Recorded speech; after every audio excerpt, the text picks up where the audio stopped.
అందరికీ నమస్కారం. ఈ సంవత్సరం డిసెంబర్ 30వ తేదీ మంగళవారం నాడు అత్యంత పవిత్రమైన ముక్కోటి ఏకాదశి వచ్చింది. దీనినే వైకుంఠ ఏకాదశి అని కూడా అంటారు. ఈ ఒక్కరోజు చేసే పూజ 3 కోట్ల ఏకాదశులతో సమానం.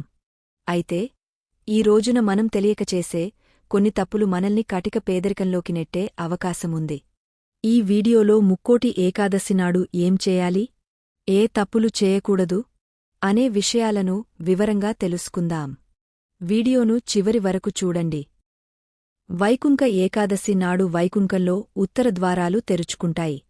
ఈ రోజు విష్ణువు ఆలయంలో ఉత్తరద్వార దర్శనం చేసుకుంటే మన పాపాలన్నీ తొలగపోయి అఖండ రాజయోగం కలుగుతుంది.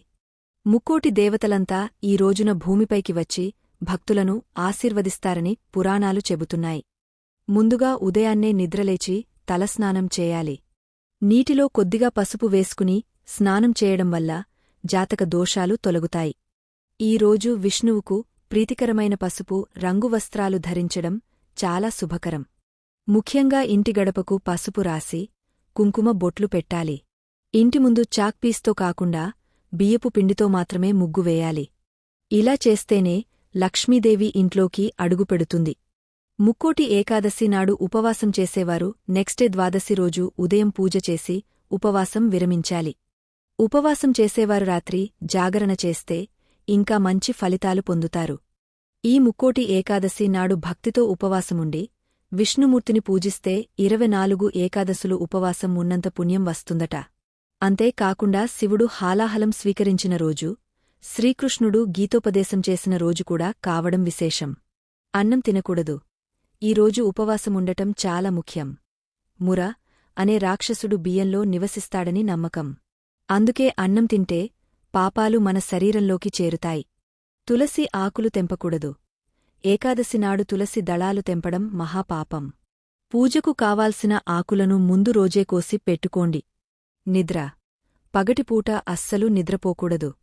మధ్యాహ్నం నిద్రిస్తే మీ పూజ ఫలితం దక్కదు. ఆహార నియమాలు: మాంసాహారం, ఉల్లి, వెల్లుల్లి మరియు పప్పు ధాన్యాలకు దూరంగా ఉండాలి.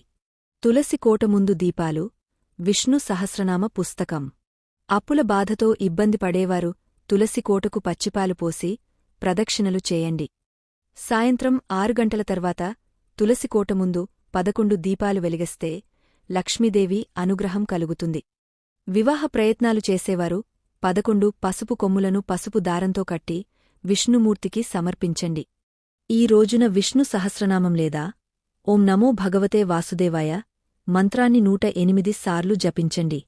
అలాగే ఈరోజు చేసే దానం అశ్వమేధ యాగం చేసినంత పుణ్యాన్ని ఇస్తుంది.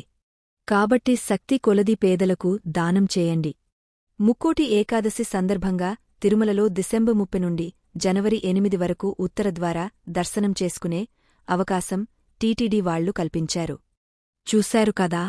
ఈ పవిత్రమైన ముక్కోటి ఏకాదశి నాడు ఈ నియమాలు పాటించి విష్ణుమూర్తి కృపకు పాత్రులు అవ్వండి. ఈ వీడియో మీకు నచ్చితే లైక్ చేయండి, మీ మిత్రులకు షేర్ చేయండి. మరిన్ని భక్తి సమాచారం కోసం మన ఛానల్ని సబ్స్క్రైబ్ చేసుకోండి. జై శ్రీమన్నారాయణ.